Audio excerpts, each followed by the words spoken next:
नमस्कार दोस्तों, मैं दीपक पाहन। आप मेरे इस चैनल में आप लोग का स्वागत है।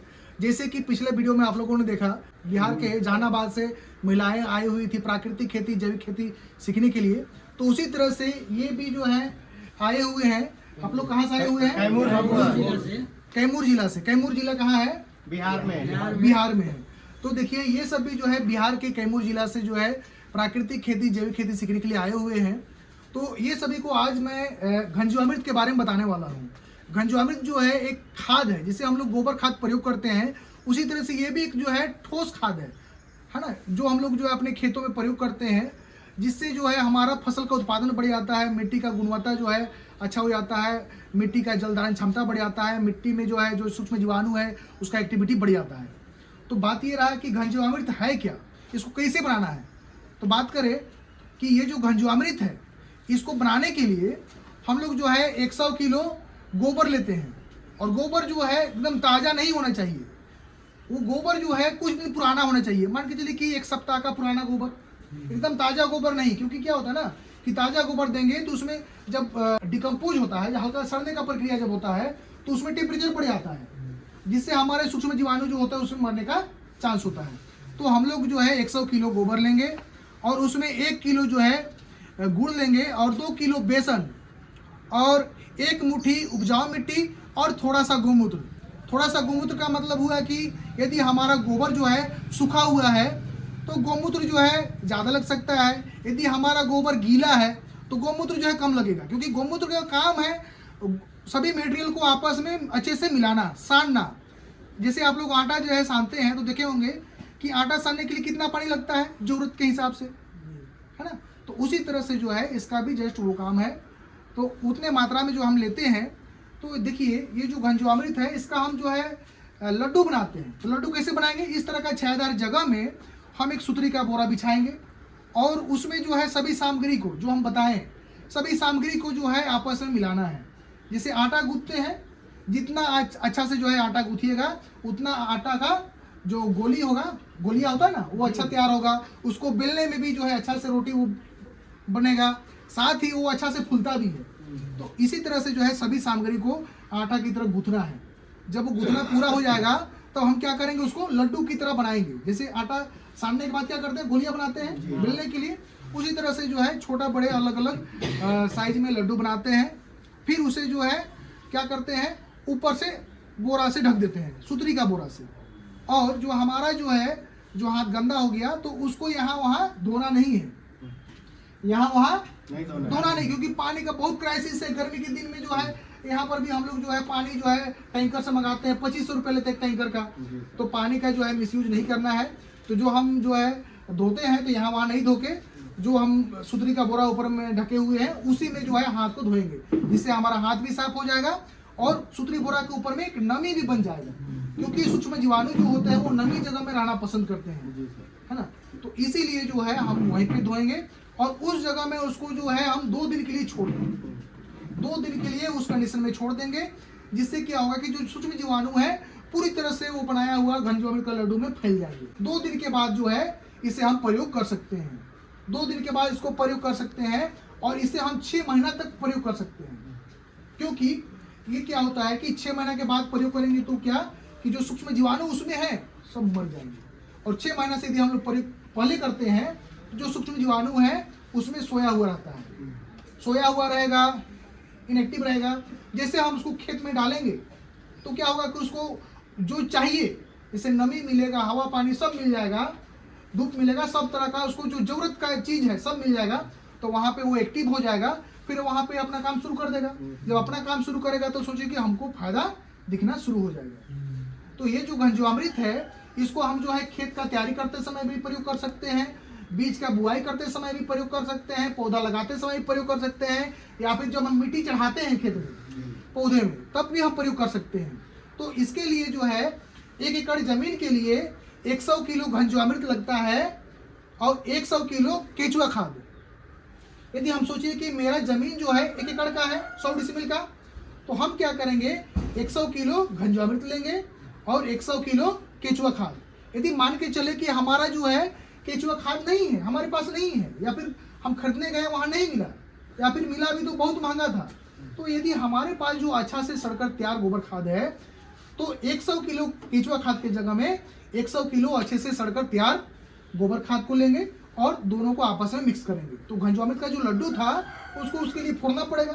तो फोड़ के जो है सभी सामग्री को, केचुआ खाद को, या फिर केचुआ खाद नहीं मिला तो गोबर खाद को और घंजवामित का जो गुड़ा की हुई है सभी को आपस में मिलाना है। तो ये हमारा 100 डिसमिल जमीन के लिए हो गया।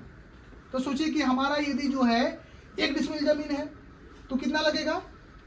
तो 100 डिसमिल यदि हमारा जमीन था तो हम जान गए कितना लगेगा। लेकिन सोचिए कि हमारे पास जो है 1 डिसमिल जमीन है, तो 1 डिसमिल जमीन के लिए हमको जो है 1 किलो घंजवामृत के साथ 1 किलो जो है केचुआ खाद मिलाना पड़ेगा और उसको जो है आपस में मिला के 1 डिसमिल जमीन के लिए हो जाएगा। क्योंकि 100 किलो घंजवामृत, 100 किलो केचुआ खाद, 100 डिसमिल जमीन के लिए, 1 एकड़ का मतलब 100 डिसमिल। तो सबका सोचिए कि 3 जो है जीरो जो है तीनों का 2-2 जीरो 2-2 जीरो 2-2 जीरो काट देंगे तो हमारे पास बचेगा 1-1-1 बचेगा। इसका मतलब जो है 1 डिसमिल जमीन के लिए 1 किलो घंजवामृत लगेगा और 1 किलो केचुआ खाद। ये आसान तरीका है। तो आप देख लीजिए कि आपका जमीन कितना है। यदि आपका जमीन जो है 5 डिसमिल है तो 5 किलो घंजवामृत लगेगा और 5 किलो केचुआ खाद। आसान तरीका है हिसाब किताब करने का। तो इसको हम लोग जो है आसानी से जो है बना सकते हैं और इसको बनाने में जो है बहुत ही खर्च कम लगता है। और सबसे बड़ी बात कि ये हमारा इको फ्रेंडली है। इससे ना ही हमारे मिट्टी को कोई नुकसान है, ना मिट्टी में रहने वाले सूक्ष्म जीवाणु को नुकसान है, ना ही जो है जीव जंतु को नुकसान है, ना ही पर्यावरण को, ना हमको, ना किसी को नहीं नुकसान है। तो ये हमारा पूरी तरह से जो है सेफ है। तो प्रयास करें कि हम ऐसे फसल में जो है प्रयोग करें जो सबके लिए, फसल के लिए भी स्वस्थ हो, हमारे लिए भी स्वस्थ हो और दूसरों के लिए भी स्वस्थ हो। क्योंकि हम जो खेती करते हैं तो हम अपने लिए केवल नहीं करते हैं, पूरे देश के लिए करते हैं, बाकी लोगों के लिए करते हैं। तो इससे क्या होगा कि हम भी सुरक्षित रहेंगे और दूसरा लोग भी सुरक्षित रहेंगे। तो हम लोग फिर जो है कंटिन्यू करते हैं वीडियो को। तो आइए बनाते हैं जो है कैसे इसको बनाया जाता है। तो थ्योरी तो हो गया कंप्लीट। अभी हम लोग इसको कैसे बनाना है वो अभी हम लोग जो है बना के इधर दिखाएंगे आप लोग को। यदि हमको जो है 100 किलो गोबर के जगह में 2 किलो गोबर लेना है, इसका मतलब क्या हुआ कि 100 को जो है 50 से भाग दिए। इसका मतलब क्या हुआ कि सभी सामग्री को 50 से भाग देंगे, सेम संख्या से सबको भाग देना पड़ेगा। तो 100 को जो है 100 किलो गोबर को 50 से भाग दिए तो 2 किलो बचा। 1 किलो गुड़ को 50 से भाग दिए तो 20 ग्राम बचा। 2 किलो बेसन को 50 से भाग दिए तो 40 ग्राम बचा। और मिट्टी जो है 1 मुठ्ठा था, थोड़ा सा होगा। और हमारा गौमूत्र जो है जरूरत के हिसाब से था। तो देखेंगे कि जो है हमारा गोबर कितना गीला है या फिर जो है सूखा हुआ है। तो ये हम लोग जो बनाएंगे ये हमारा लगभग 2 डिसमिल जमीन के लिए काफी है। क्योंकि 1 डिसमिल जमीन के लिए 1 किलो घंजवामृत लगता है और 1 किलो केचुआ खाद। तो हमारा यहाँ लगभग हमारा 2 किलो जो है घंजवामृत बनेगा। इसका मतलब 2 डिसमिल के लिए हमारा ये लगभग तैयार हो रहा है। तो आइए हम लोग बनाते हैं। तो ये सूत्री का बोरा को बिछा दीजिए, इसी को हम लोग बनाएंगे। एक साइड में हम लोग बनाएंगे ताकि दूसरे साइड से उसको ढक सके। तो 2 किलो फटाफट जो है गोबर का वजन कर लीजिए।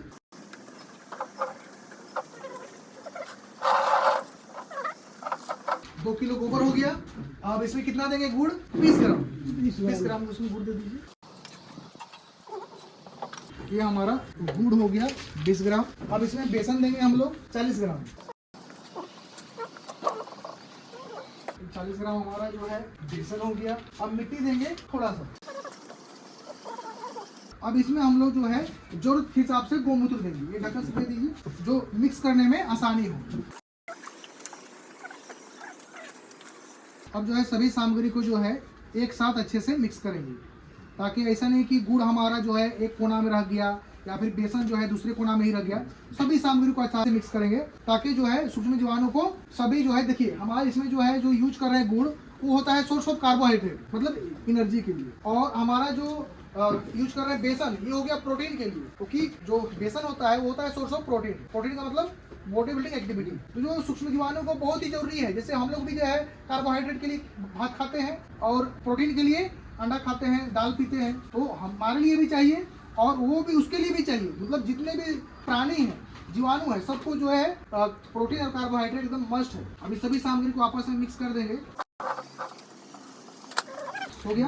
अब देखिए हमारा ये जो है सारा जो है अच्छे से मिक्स हो चुका है। अब इसे लड्डू की आकृति में बनाएंगे, छोटे बड़े अलग अलग साइज होगी।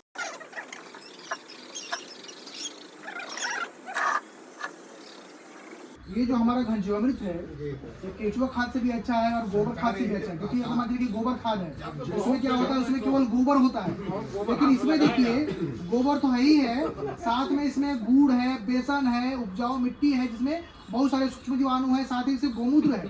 तो सोच सकते हैं कि इसमें कितना जो है अच्छा होगा। ताजा गोबर नहीं, थोड़ा पुराना है, थोड़ा पुराना होना चाहिए, एकदम सूखा हुआ भी नहीं, मतलब एक सप्ताह का बोल सकते हैं पुराना होना चाहिए, उसमें नमी होना चाहिए। हाँ तो सूखा हुआ बनाया जा सकता है, लेकिन उसको उतना अच्छा नहीं। ये देख सकते हैं कि हमारा जो है घनजीवामृत का लड्डू बनना पूरा हो चुका है। अब इसे हम जो है दूसरी साइड में जो बोरा बचा हुआ है उससे ढक देंगे। अब ये जो बोरा है ये सूखा हुआ है, तो सूक्ष्म जीवाणु को जो है नमी वाला जगह चाहिए, इसलिए हम क्या करेंगे कि इसी में जो है जो हमारा हाथ गंदा हुआ है उसी में धो देंगे, जिससे हमारा बोरा भी जो है भीग जाए और वो वहाँ पे नमी जो है बना रहे, जिससे सूक्ष्म जीवाणु जो है अच्छे से वहाँ पे सर्वाइव कर सके। हाथ धो लीजिए इसी में, है ना, इसी में हाथ धो लीजिए अंदर।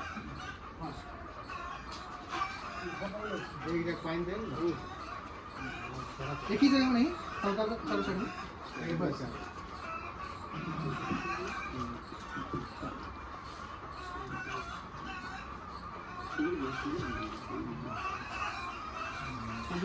अब देख सकते हैं कि घनजीवामृत बनाने का प्रक्रिया पूरा हो चुका है।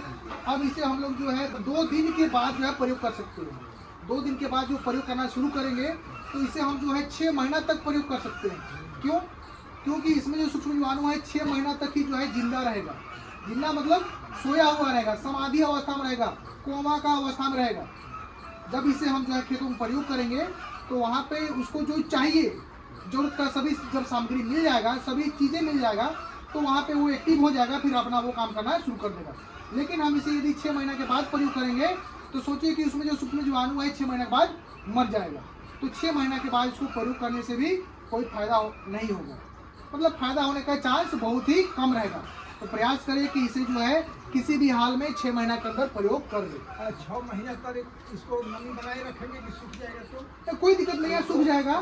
तो आप इसे जो है सूखने के बाद इसको या तो बोरा में भर ले सूखा हुआ, या तो गोल गोल करके ही, या फिर इसको आप जो है उसको फोड़ के गूढ़ा करके भी जो है बोरा में रख दीजिए और सूखा जगह में रखिए। नमी जगह में रखना है, सूखा जगह में रखना है, छायादार जगह में रखना है, और जब इसको प्रयोग करना है तो कीजिए, कोई दिक्कत नहीं है। मतलब इसमें जो सूक्ष्म जीवाणु है प्रयोग कैसे डिब्बे में घोल के करेंगे कैसा नहीं है ना, ये तो सॉलिड है ना।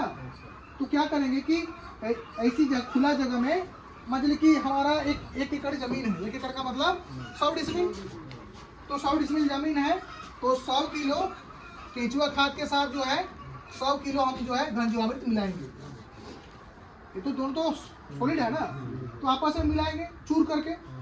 उसके बाद इसको जो है हम जो है खेत का तैयारी करते समय भी प्रयोग कर सकते हैं, और बीज का बुआई करते समय भी प्रयोग कर सकते हैं, पौधा लगाते समय भी प्रयोग कर सकते हैं, और जब हम लोग कोड़ा करने के बाद माटी चढ़ाते हैं हमारे फसल में तो मिट्टी चढ़ाते समय भी प्रयोग कर सकते हैं। ठीक है, आलू गेहूँ सब में पड़ सकता है। सभी फसल। ये घनजीवामृत बनाने का बहुत अच्छा लगा। और ये जो है बहुत ही कारगर तकनीक है। इसको यदि हम हमारे फसलों में जो है प्रयोग करेंगे, इससे क्या होगा कि हमारा आने वाला जो पीढ़ी है उस मिट्टी से जो है फसल का उत्पादन करके अपना जीवन यापन कर सकता है। मान चलिए कि हमारा जो जमीन है अभी उसको बेच के खत्म कर देंगे तो हमारा आने वाला पीढ़ी को मिलेगा नहीं। तो उसी तरह से यदि हमारा खेत का उर्वरा शक्ति हम बनाए रखेंगे तो वो मिलेगा हमारे आने वाला पीढ़ी को, ताकि वो भी जो है हमारी तरह उस जमीन से जो है अपना फसल उत्पादन करे, खुद खाए और दूसरे को भी खिला सके। तो अगर ये वीडियो आप लोग को अच्छा लगा तो हमारे वीडियो को एक लाइक कर दीजिए और अपने अपने मित्रों के साथ शेयर करें। और यदि इस चैनल में आप लोग पहली बार विजिट कर रहे हैं या फिर अभी तक आप लोगों ने मेरे चैनल को सब्सक्राइब नहीं किया है तो आप लोगों से मेरा रिक्वेस्ट है कि चैनल को भी जो है सब्सक्राइब कर दीजिए, ताकि समय समय पे आप लोग को नया नया वीडियो मिलते रहे। तो फिर मिलते हैं आप लोगों से और भी एक नए वीडियो के साथ और भी नए लोगों के साथ। तब तक के लिए धन्यवाद।